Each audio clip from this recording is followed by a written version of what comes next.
नमस्कार। आज मध्य से मृत्यु परर जीवन को नहीं आखि देखा घटनाटीए ये जो मृत्यु पर जीवन को नहीं मु आपनक आगे अनेक पछ वीडियो मानक केते गुड़े कथा कहली एबे मध्य कहूची यही सकाशे जे केवल आपण मानक मन भितर गोटे दृढ़ विश्वास जन्मे जे मनीष मरीगले तार सबकिछि शेष हो जाए नाही बा मृत्यु जीवनर शेष नुहे। जीवन हेउची एक अनंत यात्रा। ये यात्रा ये जो जीवन रे आमे जन्म नहींचे मु विभूत रंजन जन्म नहीं कि आपण आगे कथा कहूची एटा मोर जे प्रथम जन्म ता नुहे। आ पछरे मु केते जन्म नहीं सारिबेनी बा आपण माने केते जन्म नहीं सारिबेनी आगु को एमती केते जन्म नेबे। मृत्यु प्रतिटी जन्म भितरे किछि क्षणर गोटे विश्राम नबार समय बा आमे जाको इंग्लिश रे पॉज कहूचु गोटे गीत चली चिपीदे पॉज हो जाए रही जाऊँगी आमे गोटे क्या कथा करूँ पुणी पॉज टाक चिपीदे पुणी कथा चलला।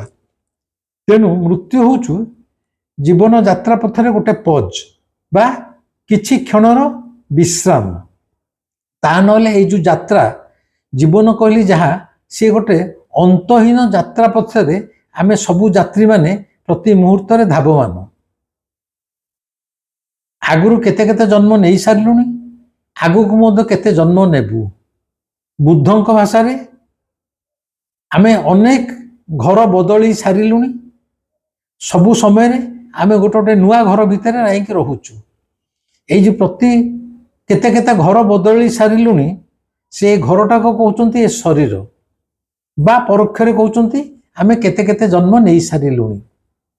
तेणु मोर कहया कथा आमे मृत्यु मुखरे पड़ुचे जेहेतु रक्त मांस शरीर आमको दुख लगुच कारण आमे संसार मोहमाया भितर बांधी जाइए किए स्त्री किए बापा किए बो किए भाई किए भौणी किए बंधु आमे सामान्य विचलित हो पड़ुचु।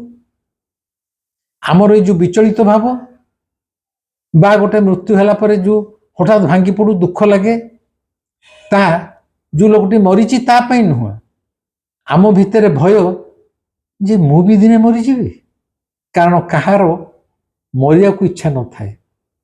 ए संसार रे जेते ज्वाला जंत्रणा थाउ जेते कष्ट थाउ मनुष्य जेते कष्ट पाउ थाउ जेते ईश्वर आगे अभियोग करू थाउ किंतु ताकू जदि कह तते जदि जीवनटा एते जंजालमय ज्वालामय लगुच तू मरी जा ना सबु भितर मध्य जी रहिबार गोटे मादकता अच्छी जी रहिबार गोटे मौज अच्छी कहीं मरिया को चाहेनी।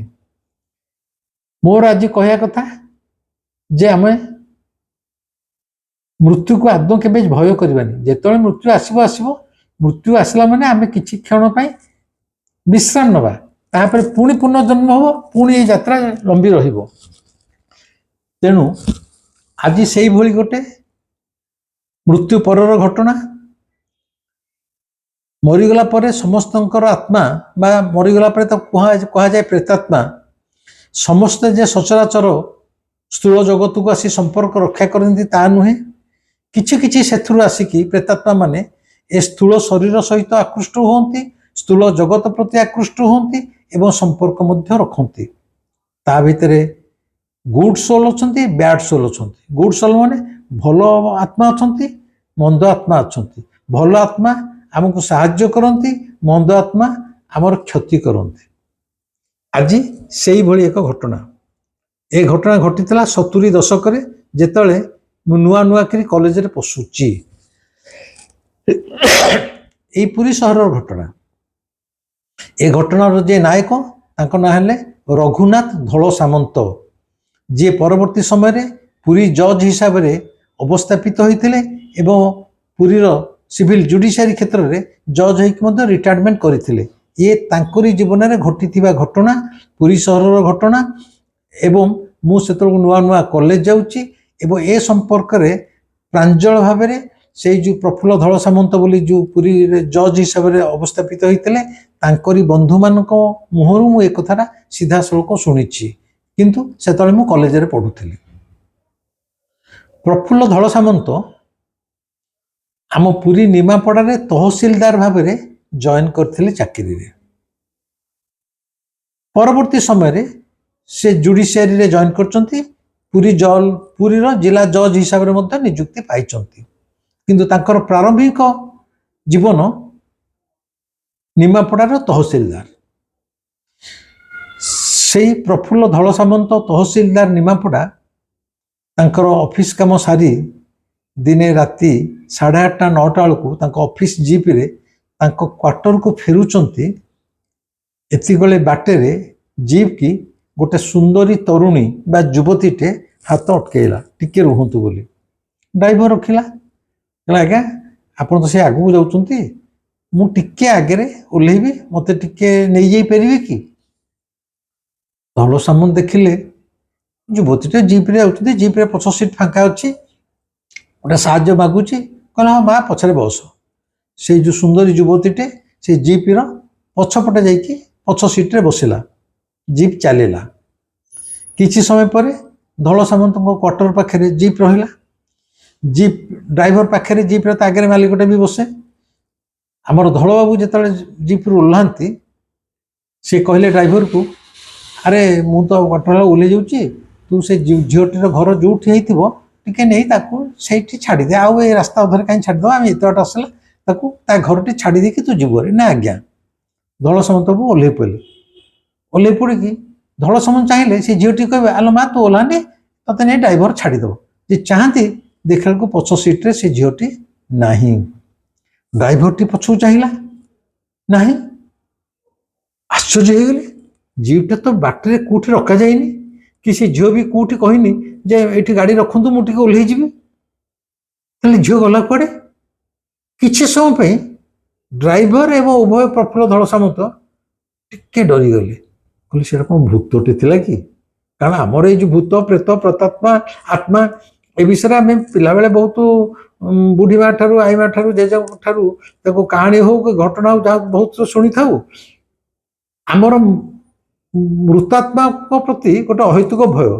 ଯଦି ସେ ଲୋକଟା ମରିଯାଇଛି, ସେ ନିଜର ବାପା ହଉ କି ବୋଉ ହଉ କି ଭାଇ ହଉ କି ସ୍ୱାମୀ ହଉ, ଯଦି ସେ ପୁଣି ଥରେ ଘରକୁ ଫେରି ଆସିଛି, କହେ ଯେ ମରିସାରିଲା ପରେ ତାର ପୋଡ଼ାପୋଡ଼ି ସରିଲା ପରେ କହେ ଯେ ମୁଁ ଆସିଛି, ଆମେ କହିବୁ ବାପା ତୁ ତ ମରିଗଲୁ, ଯାହା ଥିଲୁ ସେ ସେଠି ବାପା ହଉ ସ୍ୱାମୀ ହଉ ପ୍ରେମିକ ହଉ ଝିଅ ହଉ, ତୁ ବାପା ଯା। ଦେଖିଲେ ଆମେ ଡରୁ ମାନସିକ ସ୍ତରରେ, କାରଣ ସେ ଭୂତ ହେଇଗଲା।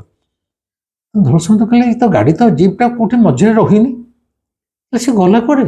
ବୋଧେ ଭୂତଟେ ଆଉ କି ପ୍ରେତଟେ ଆଉ। ସେଇ ଭୟ ପାଇଁ ଧଳ ସାମନ୍ତ ତାଙ୍କ କ୍ୱାର୍ଟରକୁ ଚାଲିଗଲେ। ଡ୍ରାଇଭର ତ କେହି ନାହିଁ, ଜିପ୍ ନେଇ ଚାଲିଗଲା। ଗଲା ତା ଆର ଦିନ ଘଟଣା, ଭଲ ଭାବେ ଶୁଣନ୍ତୁ। ସେଇ ପ୍ରଫୁଲ୍ଲ ଧଳ ସାମନ୍ତ ତାଙ୍କ ଅଫିସ କାମ ସାରି ରାତି 8ଟା 8:30 ବେଳକୁ ଜିପ୍ରେ ଆସି ଯେତେବେଳେ ଡ୍ରାଇଭର ତାଙ୍କ ଘର ପାଖେ ଛାଡ଼ିଲା, ଛାଡ଼ିକି ଜିପ୍ ଚାଲିଗଲା। ଧଳ ସାମନ୍ତ ବାବୁ ଯେତେବେଳେ ତାଙ୍କ କ୍ୱାର୍ଟର ପିଣ୍ଡା ଉପରୁ ଉଠୁଛି, ହଠାତ୍ ଦେଖିଲେ ତାଙ୍କ ପିଣ୍ଡା ଉପରେ ସେଇ ଯେଉଁ ଗଲା ଦିନ ଝିଅଟି ଆସିଥିଲା, ଓହ୍ଲେଇବା ପୂର୍ବରୁ କୁଆଡ଼େ ଉଭା ନେଇଥିଲା, ସେଇ ଛିଡ଼ା ହେଇକି ହସୁଛି। ଇଏ ଆହୁରି ବାହିଗଲେ ଆଉ। ଯେହେତୁ ସେ ଝିଅଟି ହସି ହସି ଗଲା, ମୁଁ ଜାଣିପାରୁଛି ଆପଣ କ'ଣ ଭାବୁଥିବେ ଯେ କାଲି ତ ମୁଁ ବସି ଆସିଥିଲି, କୁଆଡ଼େ ଚାଲିଗଲି ଆପଣ ପାଇଲେନି, ଆପଣ ମନ ଭିତରେ ଅନେକ ଧାରଣା ମୁଁ କାଳେ ଭୂତ ହେଇଥିବି। ଝିଅଟା କହୁଛି ପୁରା ସ୍ପଷ୍ଟ ଭାବରେ, ବୁଝୁଛି। ଆଉ କିଛି ଡରିବାର ନାହିଁ, ମୋ ନାଁ ହେଉଛି ଗୀତା, ଏଇ ପାଖ ଗାଁରେ ମୁଁ ଥିଲି, କିନ୍ତୁ ଗଲା ବର୍ଷଠୁ ମୁଁ ମରି ସାରିଛି।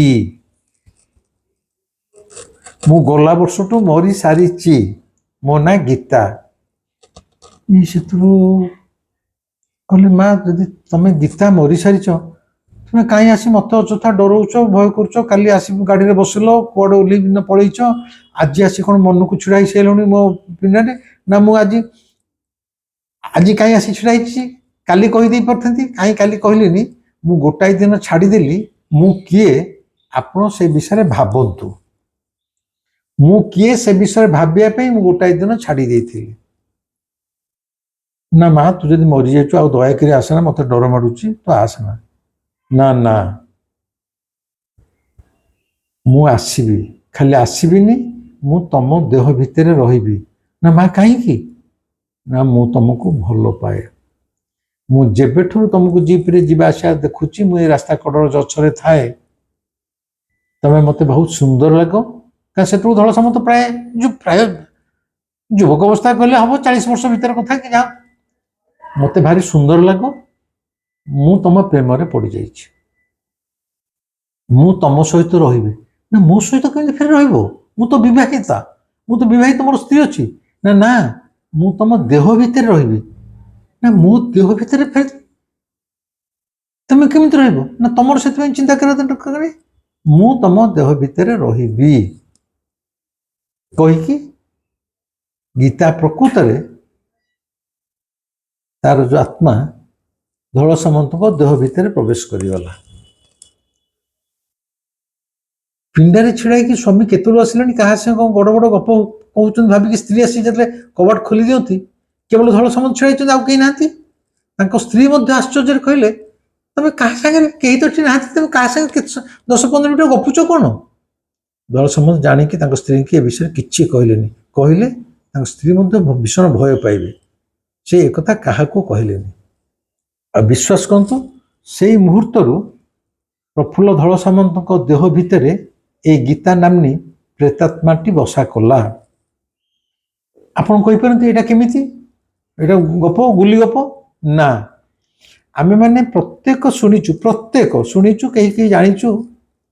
ଗାଁ ଗଣ୍ଡା ମାନଙ୍କରେ, ସହର ମାନଙ୍କରେ ଆମେ ଶୁଣୁ, ସେ ଅମୁକ ଦେହରେ ଭୂତ ଲାଗିଯାଇଛି, ଗୋଟେ ସ୍ତ୍ରୀ ଲୋକଟେ ତା ଦେହରେ ଲାଗିଯାଇଛି, ଗୁଣିଆ ଆସିଲା ତାକୁ ଛଡେଇଲା, ସେ କହିଲା ମୁଁ ଅମୁକଠି ଥିଲି, ସମୁକ ଥିଲି, ଆ ଭିତରେ ପଶି ଆସିଛି ଅଛି। କୋଉଠି ସ୍ତ୍ରୀ ଲୋକ ଦେହରେ ଗୋଟେ ପୁରୁଷ ଭୂତ ମଧ୍ୟ ପଶି ଯାଇଥାଏ। এটা ଅତି ସାଧାରଣ କଥା, ଅଳ୍ପ ବହୁତ ସମସ୍ତେ ଶୁଣିଥିବେ, କାହାର କିଛି କିଛି ଅଭିଜ୍ଞତା ଥିବ ଯେ ଗୋଟେ ଦେହ ଭିତରେ କୌଣସି ଗୋଟେ ମୃତାତ୍ମା ପଶି ଆସି କିଛି ଦିନ ରହେ। ସେ ଗୁଣିଆ ଆସିବ, ତାନ୍ତ୍ରିକ ଆସିବ, ମୁସଲମାନ ଗୁଣିଆ ଆସିବ, ମନ୍ତ୍ର ଉଚ୍ଚାରଣ କରିବ, ପିଟିବ, ବେତରେ ପିଟିବ, ପାଣି ଗରା ଧରିକି ଦୌଡ଼ିବ, ନାନାଦି ପ୍ରକାର ଯାତ୍ରା ସବୁ ହୁଏ।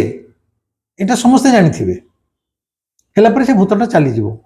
କହିବା କଥା, ସେଇ ଯୋଉ ଗୋଟେ ପ୍ରେତାତ୍ମା ଆସିଲା କି ମୃତାତ୍ମା, ଗୋଟେ କାହାର ଆତ୍ମା ଆସିଲା, ଅମୁକ ଦେହରେ ରହିଲା, ଫେର କେମିତି ରହେ ଫେରେ?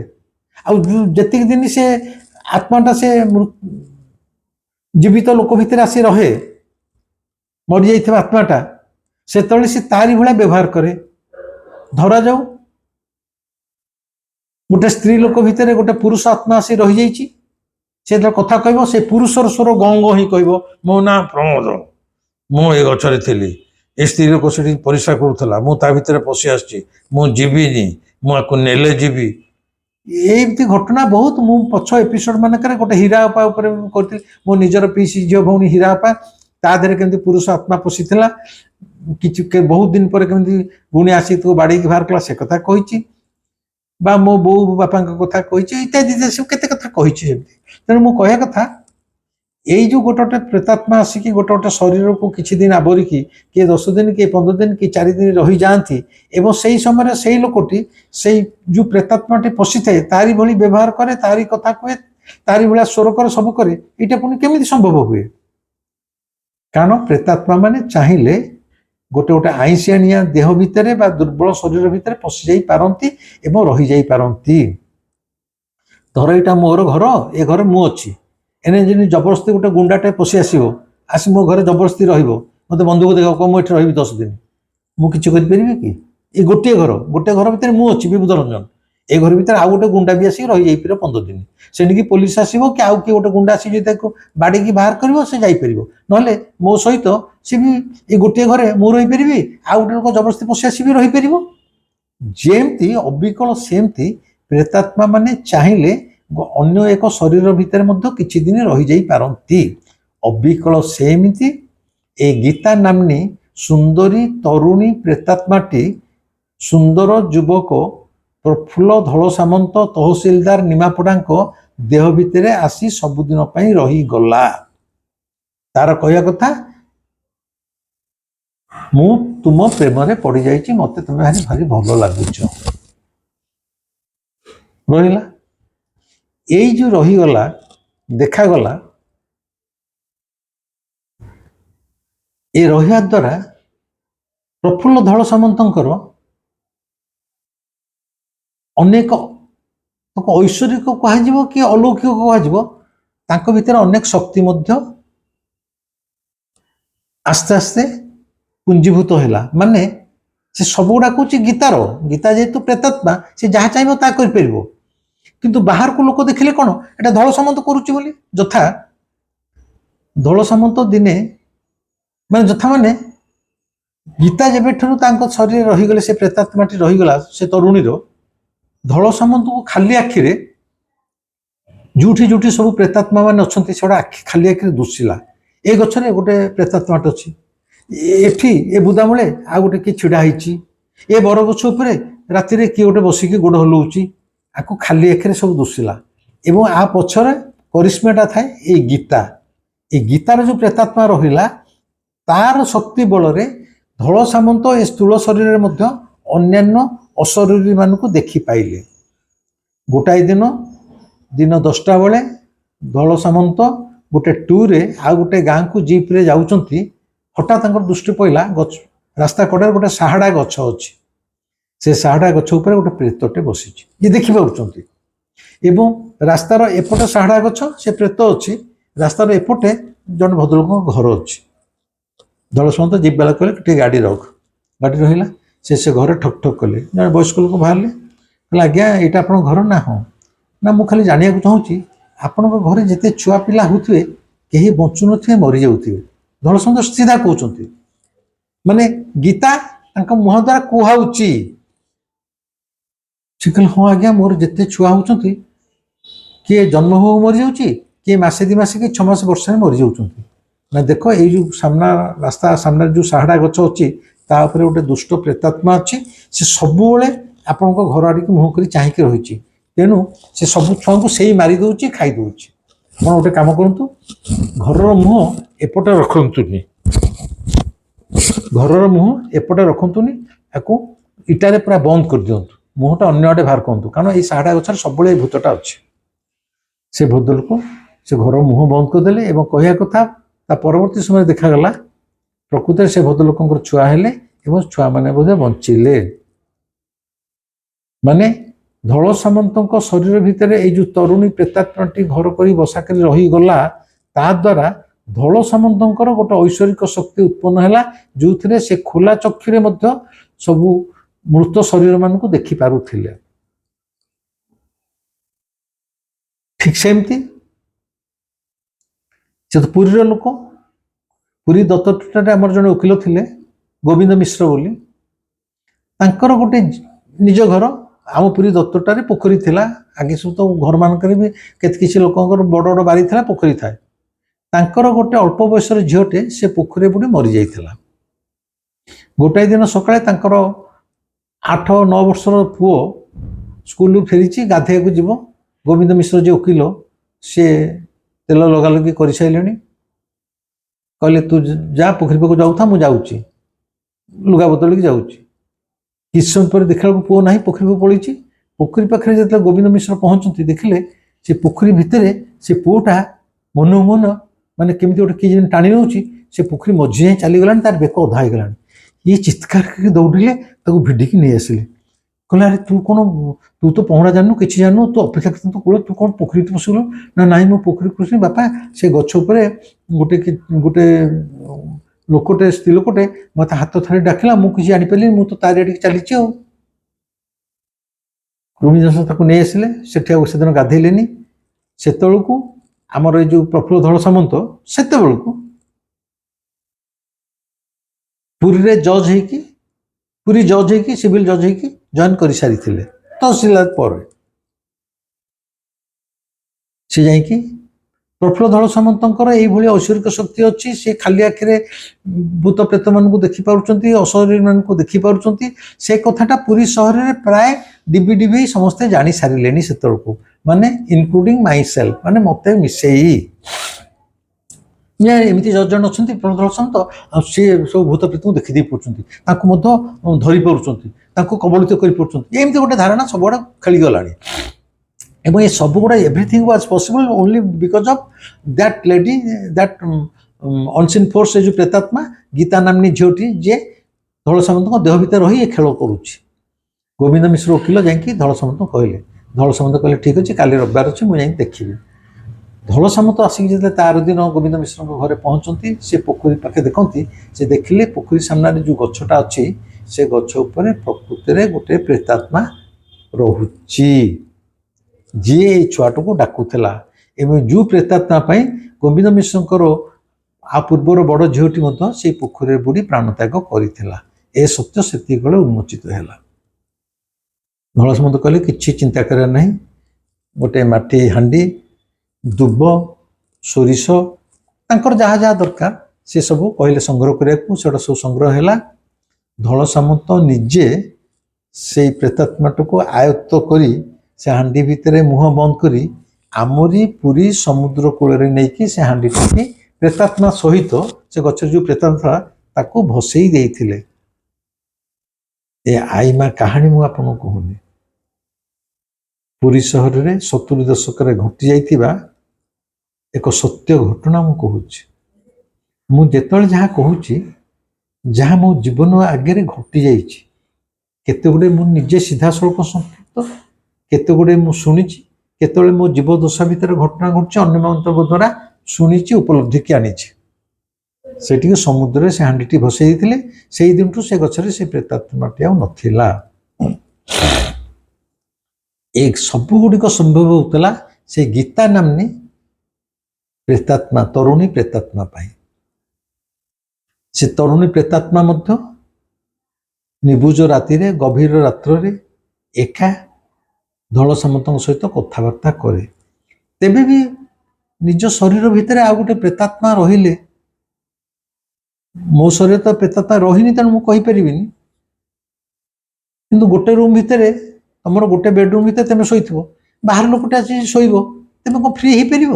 ଧର ତମେ ତମ ସ୍ତ୍ରୀ ସହିତ ଗୋଟେ ବେଡରୁମ୍ରେ ଅଛ, ସେଇ ବେଡରୁମ୍ ଭିତରେ ଆଉ ଗୋଟେ ଲୋକଟେ ଆସି ରହିବ, ମାନେ is it possible, is it comfortable? No, ଭଲ ଲାଗିବନି। ଅବିକଳ ସେମିତି ଗୋଟେ ସୁସ୍ଥ ଶରୀର ଭିତରେ ଗୋଟେ ମରିଯାଇଥିବା ମୃତାତ୍ମା, ପ୍ରେତାତ୍ମାଟେ, ଝିଅଟେ ପୁଣି ସେ ଆସି ଯଦି ବସା କରି ରହିବ, ଭଲ ଲାଗେନି ୟାଙ୍କୁ ଥରେ? ଇଏ କହନ୍ତି ତୁ ମା ପଳା, ମୋତେ ଭଲ ଲାଗୁନି। ନା ମୁଁ ଯିବିନି, ଆଉ ଯେତେବେଳେ ଯିବି ତତେ ନେଇକି ଯିବି, କାରଣ ମୁଁ ତତେ ଭଲ ପାଉଛି। ଭଲ ଆଉ କ'ଣ? ମରି ସାରିଲା ପରେ ମଧ୍ୟ ଅନେକ ପ୍ରେତାତ୍ମା ମାନଙ୍କର ଏ ସ୍ଥୂଳ ଜଗତ ପ୍ରତି ଆସକ୍ତି ଯାଇନଥାଏ, ସେମାନେ ମାୟା ମୋହରୁ ମୁକ୍ତ ହୋଇନଥାନ୍ତି। ଯେହେତୁ ତାଙ୍କର ଅନେକ ସ୍ୱପ୍ନ ଅଧୁରା ରହିଯାଇଥାଏ, ସେମାନଙ୍କର ମୃତ୍ୟୁ ପରେ ମଧ୍ୟ ତାଙ୍କ ଆତ୍ମା ଏ ସ୍ଥୂଳ ଜଗତ ସହିତ ସମ୍ପର୍କ ରଖେ। ଏବଂ ଦେଖାଯାଇଛି ଏଇ ଗୀତା ଭଳି ବହୁ ସମୟରେ ସେମାନେ ବହୁତ अलौकिक कार्य ମଧ୍ୟ ସମ୍ପାଦିତ କରିଥାନ୍ତି। କେତେବେଳେ ଲୋକ ଭୟ ପାଇଥାଏ, କେତେବେଳେ ଲୋକ ଉପକାର ପାଇଥାଏ, ସେ ଅଲଗା କଥା। ତେଣୁ ଗୀତା କହିଲା ମୁଁ ଯିବି ନାହିଁ, ଯେବେ ବି ଯିବି ତତେ ସାଙ୍ଗରେ ନେଇକି ଯିବି, ଯେହେତୁ ମୁଁ ତତେ ଭଲ ପାଏ। କଥା ସଇଲା।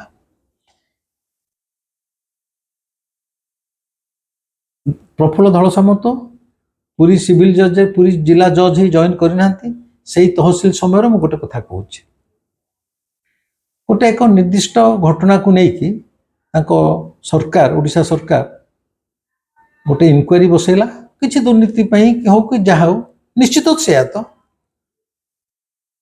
ଯେ ଧଳ ସାମନ୍ତଙ୍କ ଉପରେ ଇନକ୍ୱାରି ହେବ, ଧଳ ସାମନ୍ତଙ୍କୁ ସାହାଯ୍ୟ କରିଥିବା ତାଙ୍କର ଜଣେ ପ୍ରିୟ ବନ୍ଧୁ ଉପରେ ମଧ୍ୟ ଇନକ୍ୱାରି ହେବ।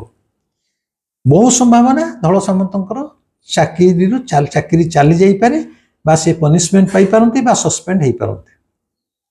ଗୋଟେ ତହସିଲଦାରଟେ ଦୁର୍ନୀତିଗ୍ରସ୍ତରେ ସସ୍ପେଣ୍ଡ ହେବ ବା ଇଏ ହେବ, ଏଟା ଗୋଟେ ସାମାଜିକ ଅସମ୍ମାନ ଏବଂ ଗୋଟେ କଳଙ୍କ ଲାଗିଯିବ। ସେଇଦିନ ଯେଉଁଦିନ ଜାଣିଲେ ଯେ ମୋର ଚାକିରି ଚାଲିଯିବାର ସମ୍ଭାବନା ଅଛି ଏବଂ ଇନକ୍ୱାରି ବସିଗଲାଣି, ସେଦିନ ସେ ଗୀତାକୁ ନିଜେ ଡାକିକି କହିଲେ, ଗୀତା ମୁଁ ବର୍ତ୍ତମାନ ବଡ଼ ବିପଦରେ ପଡ଼ିଛି, ତୁ ମୋତେ ଏଥିରେ ସାହାଯ୍ୟ କରିବୁ। ଆମେ ଦିହିଁ ଜଣକ ଯାକ ଯେମିତି ଏ ଇନକ୍ୱାରିରେ ପନିଶମେଣ୍ଟ ପାଇବୁନି, ଆମେ ବର୍ତ୍ତିଯିବୁ।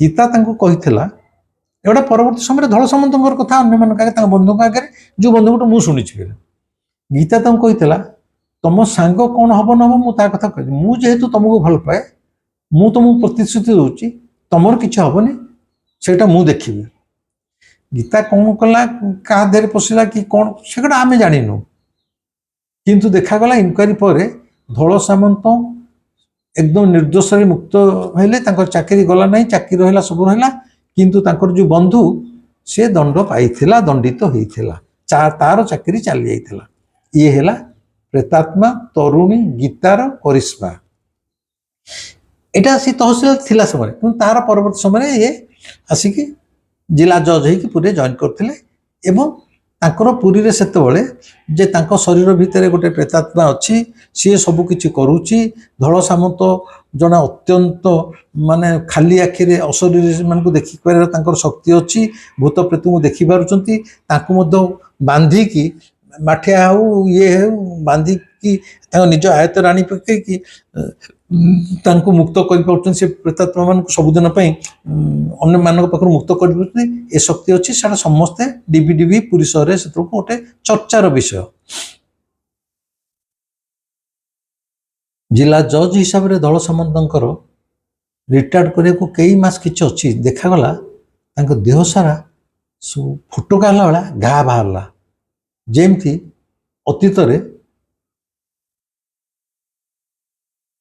बोध जहाँ मोर मन पड़ुची लाहिरी महेश क्षेत्र से होता कि कौन मोर जहाँ मन पड़ुची मोटामोटी दल सामंत देहरे रिटायर किसी दिन अच्छी खाली एडे एडे फुटका हो गला देह सारा घा भाया बाहरला बहुत कष्ट पाइले गीता कहला तू तो सब मत कहतु जे मो देहरु पला मु भी एथर स्थिर कर मु तो देहरु पलैबी किंतु तते कही दूची अमुक दिन मु जीवी किंतु तते सांगरे नहीं कि जीवे तते छाड़ी मु रही पारिबिनी तते मु भल पाए अमुक दिन जीवी जीवी यही सकाशे तो देहरे जो घा फा है तू प्रकृत में कष्ट पाऊँ मु तो भितर अच्छी मु तो प्रेतात्मा मु कष्ट पाऊनी कि तू जंत्रणा भोगुचु आ तू कष्ट पाइबा जंत्रणा भोगीटा तो मु सह्य करि पारुनी तेणु ए शरीरटा को तते छाड़ी देवा पड़ो अमुक दिन मु ये शरीर जीवी गला बेले तते सांगरे नहीं कि जीवी देखागला तार किछि दिन पर से रिटायर करना अल्प दिन अच्छी धड़ सामंतर मृत्यु है ए गीता नामनी सुंदरी तरुणी प्रेतात्माटे जो दिन कही से दिन तांकर मृत्यु है एवं ए घटनार जवनिका टणाला जहाँ कही से तांकु ए जो फुटका घार जंत्रणु देखि पाइलानी निज प्रेमिकटा एत कष्ट पाउची से मुक्त कराइला एवं से निजे कही जो दिन तू जीवु तते मु नहीं कि चली जी प्रकृत में गीता ताकू सांगरे नहीं चली गला ये है आम पुरी रे 70 दशक घटी पुरी सिविल जज प्रफुल्ल धड़ सामंतर घटना से समय तंकर जो वकिल माने थिले तंकर सहकर्मी थिले हमर रेनाउंड वकिल बन महांती आउ जन नाम मन जो मैंने सब थिले आउ एते दिन कथा मन पड़ुनी से माने सब बर्तमान मृत एवं यही जो गोटे मृत शरीर भितर गोटे सुस्थ शरीर भितर गोटे मृत आत्मा रही पारे एक आमर जो साहित्यिक चंद्रशेखर रथ प्राबंधिक साहित्यिक एवं किछि वर्ष तले जाइछन्ति चंद्रशेखर रथ जेतले पुरी कॉलेज रे अध्यापक करुथिले अध्यापक थिले सी मध्य तांकर मृत्यु परर संकेत बोली गोटे बही लिखिछन्ति सेथिरे सी मध्य एकथा जणैछन्ति एवं तांकर जे छात्र थिले डॉक्टर विजय कुमार महापात्र दर्शनर रीडर थिले फिलोसफीर रीडर बर्तमान मध्य से जीवित अछंती पुरी दत्ततोटारे तांकर घर बंचिचंती से डॉक्टर विजय प्रसाद महापात्र जे चंद्रशेखर रथंकर स्टूडेंट थिले से सीधा सड़क तांको मुहरु मु एकथा सुनिची से कहले विबुध एगोड़ा सबु सत्य घटना निजे सार आमको एकथा कहिथिले चंद्रशेखर रथ जेतले पुरी कॉलेज रे अध्यापना करुथिले बा अध्यापक थिले से समय कई वर्ष पई तांको देहर भितर मध्य गोटे प्रेतात्मा आसी किछि दिन पई रहिथिला ଯଦିଓ ସେ ଚନ୍ଦ୍ରଶେଖର ରଥଙ୍କୁ ମାରିକି ନେଇଯାଇ ନଥିଲା, କିଛି ଦିନ ରହିଥିଲା, ପୁଣି ତାଙ୍କ ଦେହ ଛାଡ଼ି ପଳେଇଥିଲା। ଏଇଟା ଏଇ ନିକଟରେ ଏଇ 2-4 ବର୍ଷ ତଳେ ମୃତ୍ୟୁବରଣ କରିଥିବା ଚନ୍ଦ୍ରଶେଖର ରଥଙ୍କର ନିଜ କଥା। ସେ ତାଙ୍କ ମୃତ୍ୟୁ ପରର ସଂକେତ ବହିରେ ମଧ୍ୟ କଥା ଉଲ୍ଲେଖ କରୁଛନ୍ତି ଏବଂ ତାଙ୍କର ସିଧାସଳଖ ଶିଷ୍ୟ doctor Bijay Prasad Mohapatra, retired philosophy lecturer, he has narrated this incident before me. It was a direct dialogue between Bijay Mohapatra and myself. ତେଣୁ ଏଗୁଡ଼ା କହିଲି ବନ୍ଧୁ, ଏଗୁଡ଼ା ସବୁ ସମ୍ଭବ। ଆମକୁ ଶୁଣିବାକୁ ଏଗୁଡ଼ା ଗପ ଭଳିଆ ଲାଗେ, ଆନନ୍ଦ ନିଅନ୍ତୁ, ସେଥିରେ କିଛି ଆପତ୍ତି ନାହିଁ। କିନ୍ତୁ ମୁଁ ବାରମ୍ବାର କହୁଛି, ମୃତ୍ୟୁକୁ ନେଇ ମୁଁ କହୁଛି ଖାଲି ଗୋଟେ ଫିଲୋସଫିକାଲି ବୋଲି ଭାବନ୍ତୁନି, ମୁଁ ଜେନ୍ୟୁଇନଲି କହୁଛି, ସିନସିୟରଲି କହୁଛି, ମୃତ୍ୟୁକୁ ନେଇ କେତେବେଳେ ମନ ଭିତରେ ଭୟ ରଖନ୍ତୁନି। ଦିନେ ନା ଦିନେ ଆମେ ମରିବା, ନିଶ୍ଚିତ ମରିବା, ତାକୁ କେହି ରୋକିପାରିବେନି। ଆଜି ଯେଉଁ ମୁଁ ଘର ବସିକି ଠାକୁରଙ୍କ ଆଗରେ କହୁଛି, ଏ ଘର ମୋ ସାଙ୍ଗରେ ଯିବନି। ଏ ଘର କରିବା ପାଇଁ ବି ମଧ୍ୟ ମୁଁ ମୋର ଲହୁ ଲୁହ ଖଟେଇଛି, ମୋ ରକ୍ତ ଝରିଛି, ବହୁ ଯୁବକ ଅବସ୍ଥାରେ ବହୁତ ଶ୍ରମ, ବହୁତ ପଇସା ଖର୍ଚ୍ଚ କରିଛି। ମୋର ବି ଏ ଘର ପ୍ରତି ଆସକ୍ତି ଅଛି, ମାୟା ଅଛି। ଆଉ ବିଶେଷ କରି ପଛରେ ଯେଉଁ କାଳୁ ବସିକି ଏତେ ଜଳ ଜଳିକି ଆପଣମାନଙ୍କୁ ଚାହୁଁଛି, ସେ ତ ମୋର ପ୍ରାଣ ଜୀବନ। ଆପଣ କ'ଣ ଭାବୁଛନ୍ତି ମୋତେ ବି ଏ ସଂସାର ଛାଡ଼ି ଚାଲିବାକୁ ଇଚ୍ଛା ହେଉଛି? ମୋର ଆଦୌ ଇଚ୍ଛା ନାହିଁ। ମୋତେ ଯଦି ପ୍ରଭୁ 1000 ବର୍ଷ ବଞ୍ଚେଇବ, ମୁଁ କହିବି ଛୁଆ ବୁଢ଼ା ହେଇକି ମରେ ପଛେ, ଝାଡ଼ା ପରିସ୍ରା ହଉ ପଛେ, ଖଟରେ ପଟରେ ମରିବିନି। ମୋର ମରିବାକୁ ଟିକେ ହେଲେ ଇଚ୍ଛା ନାହିଁ, କିନ୍ତୁ ମୋତେ ବି ମରିବାକୁ ମୋତେ ପଡ଼ିବ। ମୋତେ କାଳକୁ ଛାଡ଼ିବାକୁ, ମୋର ଏ ସଂସାର ଛାଡ଼ିବାକୁ ମୋର ସ୍ତ୍ରୀର କ'ଣ ହେବ, ପୁଅର କ'ଣ ହେବ, ଝିଅର ହେବ, ମୁଁ ବିଶ୍ୱାସ କରନ୍ତୁ ଥରେ ହେଲେ ଭାବେନି। ମୁଁ ମାନେ ସେମିତି ଦେଖିଲେ ମୁଁ ଗୋଟେ ବୋକା। ମୁଁ କାଳୁ ପାଖରେ ବସି କହେ, ଆରେ ମୁଁ ମରିଗଲେ ତତେ ଖାଇବାକୁ କିଏ ଦବ? ତୋ କଥା କିଏ ବୁଝିବ? ମୁଁ ତ ନଥିବି।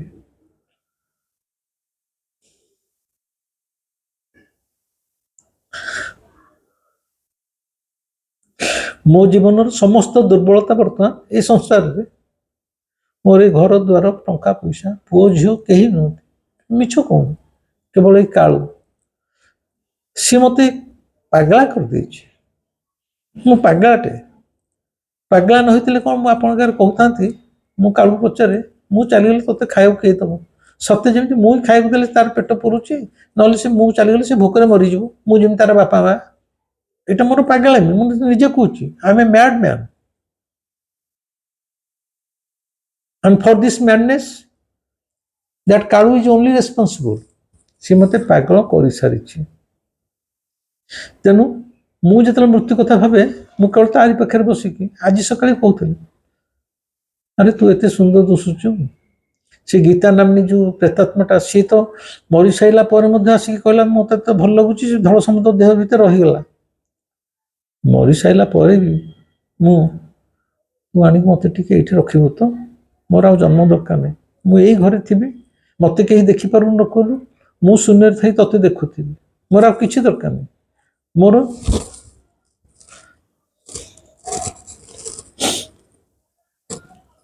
ମୋର ଜନ୍ମ ଦରକାର ନାହିଁ।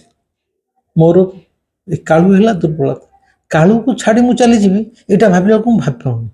ତୋତେ ଲୁଗା ପିନ୍ଧେଇବ କିଏ? ତୋତେ ଖାଇବାକୁ ଦେବ କିଏ? ଯେମିତି ସତରେ ମୁଁ ଲୁଗା ନ ପିନ୍ଧିଲେ ସେ ଲଙ୍ଗଳା ହେଇକି ରହିବ, ମୁଁ ସଂସାର ଚାଲିଗଲେ ସେ ଭୋକରେ ରହିବ, ମୁଁ କହିପାରିବିନି। ଏଇ ଧାରଣାଟା ମୋ ଭିତରେ କିନ୍ତୁ ପଶିଯାଇଛି, ମାନେ ତାକୁ ଛାଡ଼ି ମୁଁ ଚାଲିଯିବି, ଏଇଟା ମୋର ଦୁଃଖ। ନହେଲେ ମୋର ଦୁଃଖ ବୋଲି କିଛି ନାହିଁ। ତେଣୁ ଆପଣମାନଙ୍କୁ କହୁଛି, ଦିନେ ନା ଦିନେ ଆମେ ସମସ୍ତେ ମରିବା, ମୃତ୍ୟୁକୁ ଡରିବାନି। ମୃତ୍ୟୁକୁ ଯଦି ନ ଡରିବା ଆମେ, ତାହେଲେ ମୃତ୍ୟୁ ଆମକୁ ଡରିବ। ଏବଂ ଏହା ସତ୍ୟ, ମୃତ୍ୟୁଟା ଏ ଜୀବନର ଶେଷ ନୁହେଁ, ଇଏ ଗୋଟେ ଅନନ୍ତ ପ୍ରବାହ, ଯେଉଁ ପ୍ରବାହର ଶେଷ ନାହିଁ। ଏ ଯାତ୍ରାର ଅନ୍ତ କୋଉଠି ତା ମଧ୍ୟ ଆମେ ଜାଣିନେ, ଆମେ କେବଳ ଯାତ୍ରୀ। ଆମକୁ କୁହାଯାଇଛି ଯାତ୍ରା ଜାରି ରଖ। ଏଇ ଯେଉଁ ଜୀବନ ଯାତ୍ରା,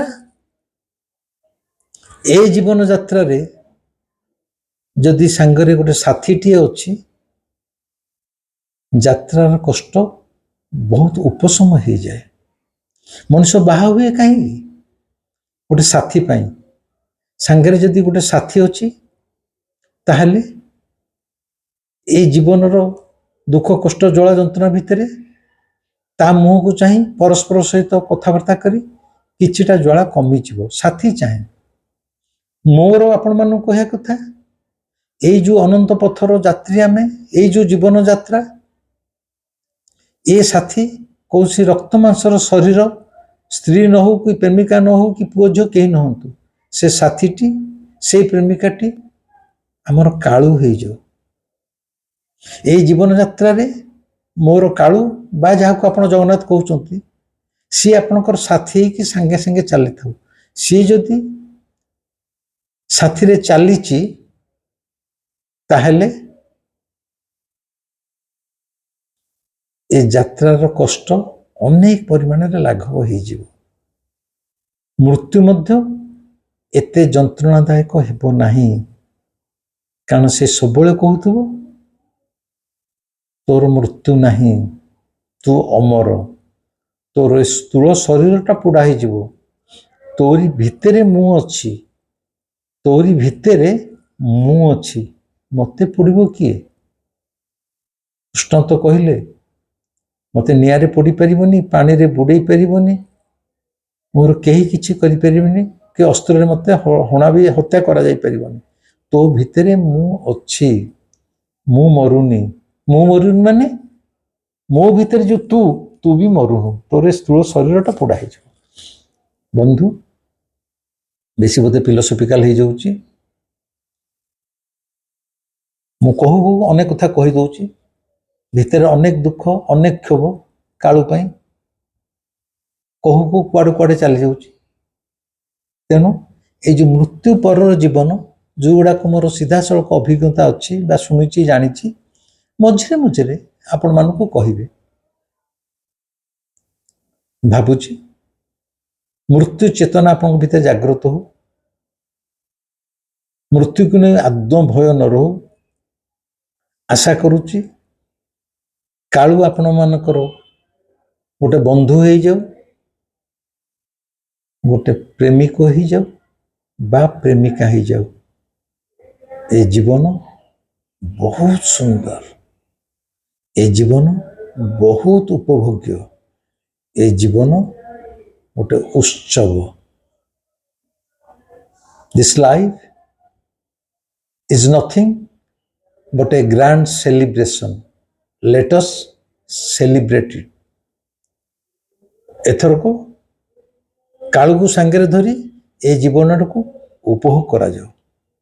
ଏ ଭିଡ଼ିଓଟି କେମିତି ଲାଗିଲା ମୋତେ କମେଣ୍ଟରେ ଜଣେଇବେ, ଲାଇକ୍ କରିବେ, ସେୟାର ଟିକେ କରନ୍ତୁ, ଅଧିକରୁ ଅଧିକ ନିଜ ଭିତରେ ସେୟାର କରନ୍ତୁ। ତଥାପି ଯଦି ଭାବୁଥିବେ ମୋ ଚ୍ୟାନେଲଟିକୁ ସବସ୍କ୍ରାଇବ କଲେ ମୁଁ ଉତ୍ସାହିତ ହେଉଥିବି, ମୋ ଜୀବନର ସମସ୍ତ ଅନୁଭୂତିର ଯେଉଁ ସମ୍ପତ୍ତି ମୁଁ ପାଇଛି ଆପଣଙ୍କ ପାଖରେ ବାଣ୍ଟି ଦେଉଥିବି, ତାହେଲେ ସବସ୍କ୍ରାଇବ କରିବେ। ରହିଲି, ନମସ୍କାର।